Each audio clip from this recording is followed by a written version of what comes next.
Selamat datang di Set Sky Channel. Kali ini SkyTeam akan memberikan panduan untuk membuat data vektor pada ArcGIS. Pertama kita buka ArcGIS-nya, beginilah tampilannya utamanya. Sebelumnya kita lakukan editing pada data frame, klik kanan, pilih properties. Nah ini karena udah ada sebelumnya. Kemudian kita pilih project koordinat sistem. Tujuannya adalah data frame properties ini di kolom koordinat sistem kita akan membuat satu sistem pada project kita kali ini. Jadi sampai seterusnya kita juga akan mengacu pada project sistem koordinat ini. Tujuannya supaya tidak ada miss ke depannya dalam permasalahan koordinat sistem. Karena kita berada pada koordinat Bali, berarti kita pilih project koordinat sistem UTM WGS 1984, pilih SOT karena Bali terletak pada WGS 84 SOT. Kalau N adalah node, pilih zone 50S. Nah teman-teman bisa cari di internet kalau tidak tahu lokasi projectnya ada di berapa S, tinggal ketik aja nama provinsi atau kabupatennya, situ akan muncul pada umumnya. Oke, sudah kemudian kita ganti, klik F2, kita ganti namanya adalah foto udara. Oke, sudah kita lakukan editing, kemudian kita panggil data TIFF yang sudah kita buat. Nah ini langsung muncul ya. Biasanya nanti teman-teman awal kayak seperti ini tampilannya, bisa dengan panggil connect to folder, pilih lokasi penyimpannya di mana sama teman-teman simpan. Kemudian bisa dengan cara copy paste dari lokasi folder. Saya sih lebih senang copy paste, jadi nggak perlu klik kelamaan, misalnya kayak gini. Nah tinggal klik ini aja, dia akan muncul ke lokasi tempat penyimpanan data TIFF-nya. Ini adalah TIFF yang sudah kita buat sebelumnya melalui proses ortomosaik baik di Pix4D maupun di Agisoft. Oke, ini tampilannya. Kemudian yang pertama adalah kita kenali dulu, ini adalah macam-macam toolbarnya. Secara kita nggak akan mengenalkan secara detail pada umumnya. Ini ada editor, teman-teman bisa mencoba mengadopsi. Ini adalah beberapa toolbar yang saya aktifkan. Ini toolbar yang sering saya gunakan atau pada umumnya digunakan. Ini rata-rata toolbar yang digunakan.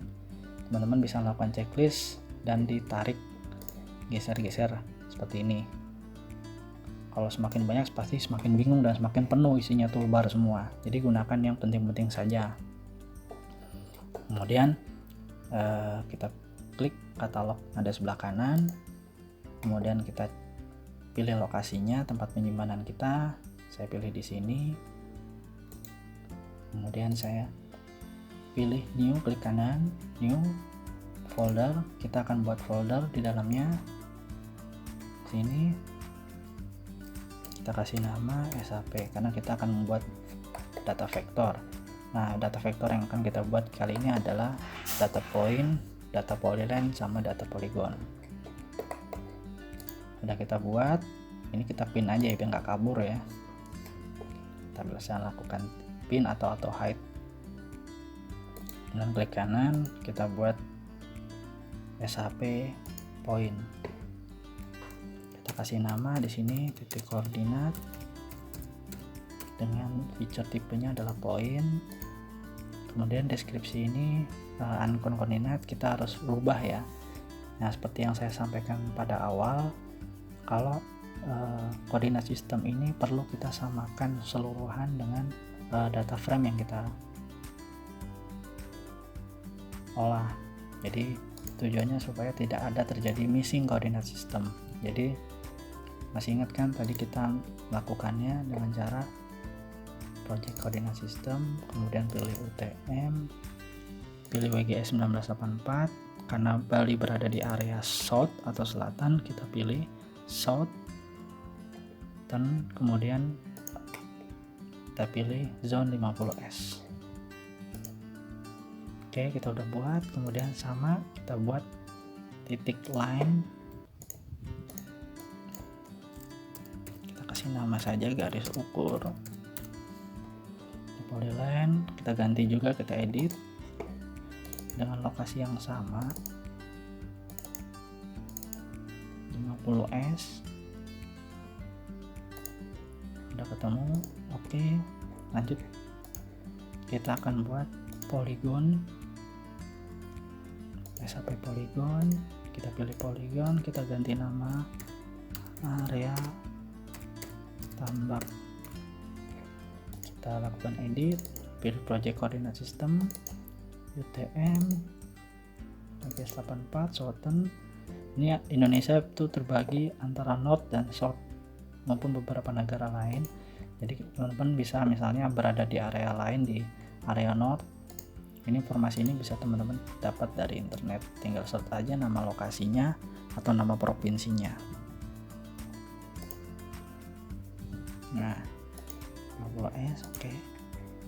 Udah 3 vektor utama yang kita buat. Kemudian kita akan mengaplikasikan data vektor yang kita buat ini ke dalam foto udara kita untuk menambah informasi. Nah, kita bisa klik kanan pada salah satu vektornya nih, saya gunakan point dulu ya. Klik kanan, edit feature. Di sini ada start editing. Oke, kita hide aja biar tidak mengganggu. Kalau tidak muncul, harusnya muncul create feature nih. Kita mau ngeklik apa, nggak ada. Itu ada di toolbar editor. Kita pilih create feature di sini ada. Jadi ada di editor, kita pilih create feature. Kemudian di tampilan create feature ada titik koordinat, karena kita melakukan editing dengan titik koordinat sebelumnya, jadi kita pilih di sini titik koordinat. Kemudian lihat di sini ada di kursor saya ada titiknya, kita klik pilih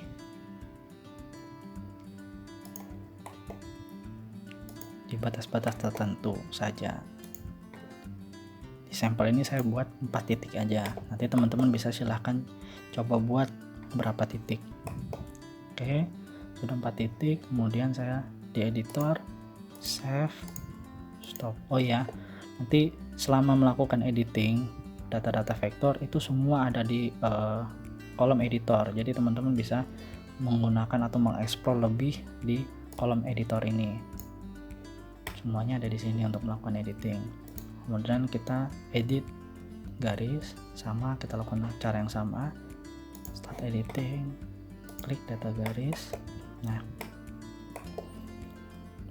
Nah kenapa kok ada kayak ketarik gini ya, padahal saya mau pilih area yang pojok sini misalnya, tapi kadang tertarik sini. Itu adalah efek dari snapping ini mempermudah saya kalau saya akan meletakkan garis ukur ini tepat di atas poin titiknya, vektor titik. Nah, klik di sini sudah garis lurus antara titik sebelumnya ke titik selanjutnya. Kemudian sini juga. Jadi kalau snapping ini dimatikan, dia nggak akan ketarik. Kita belum tentu menaruh titiknya pas di atas vektor titik tersebut, kecuali di zoom terus ya, kan capek, harus maju mundur. Kita bisa minta bantuan snapping ini tujuannya. Saya klik. Nah, oke. Ketika sudah, kita lakukan save, stop editing. Kita bisa aplikasikan di semua batas-batas ini. Jadi namanya nanti mungkin batas koordinat ya, patok batas koordinat seperti itu. Tapi sini saya mencontohkan 4 titik saja. Kemudian kita melakukan editing pada garis, sudah ya, garisnya udah, kita lakukan editing pada polygon. Nah, polygon ini area kita biar mempermudah, saya awalnya itu non color dulu, terus kasih garis yang agak lebih tebal supaya pada saat digitnya nggak ketutupan. Klik, kita mulai dari sini,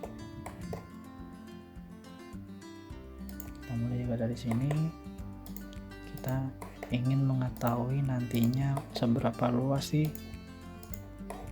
tambak yang kita digit ini, gitu tujuannya.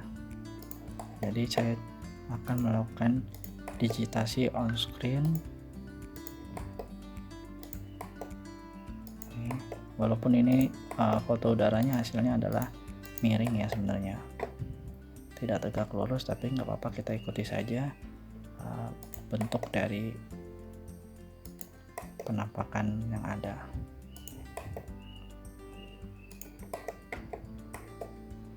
Ini kalau kelewatan bisa di undo atau Alt Z langsung, kita pilih, yap, nyampe, dan ke sini kita akhiri dengan double klik. Nah, oke, karena simbologinya sudah saya ganti, jadi tengah-tengahnya tidak ada color, tidak ada warnanya. Kita save, stop editing. Kemudian kita akan melakukan editing penggantian simbologi supaya terlihat jelas. Tinggal klik aja logonya, simbolnya. Kita pilih misalnya di sini ada cross, misalnya cross. Oke, kita ganti warnanya jadi warna merah misalnya. Kok ininya plus, saya pengen miring. Oke, kita kasih angle di sini 45. Kemudian oke saja, di sini kelihatan garisnya, garis poin koordinatnya, kemudian garis ukurnya kita ganti warna yang hijau, kita agak tebelin supaya jelas. Kemudian untuk area biasanya kan penuh ya, area itu kita bisa lakukan, saya pengen coba ini, kemudian saya ganti warna kuning supaya tidak terlalu menutupi kolamnya. Kemudian garisnya ungu, outline-nya agak saya tebalin. Nah, kalau garis pinggirnya outline-nya kurang tebal ya tambahin lagi aja. Nah, ini udah dapat ya. Ini sudah secara tahapan keseluruhan dari kita ngebuat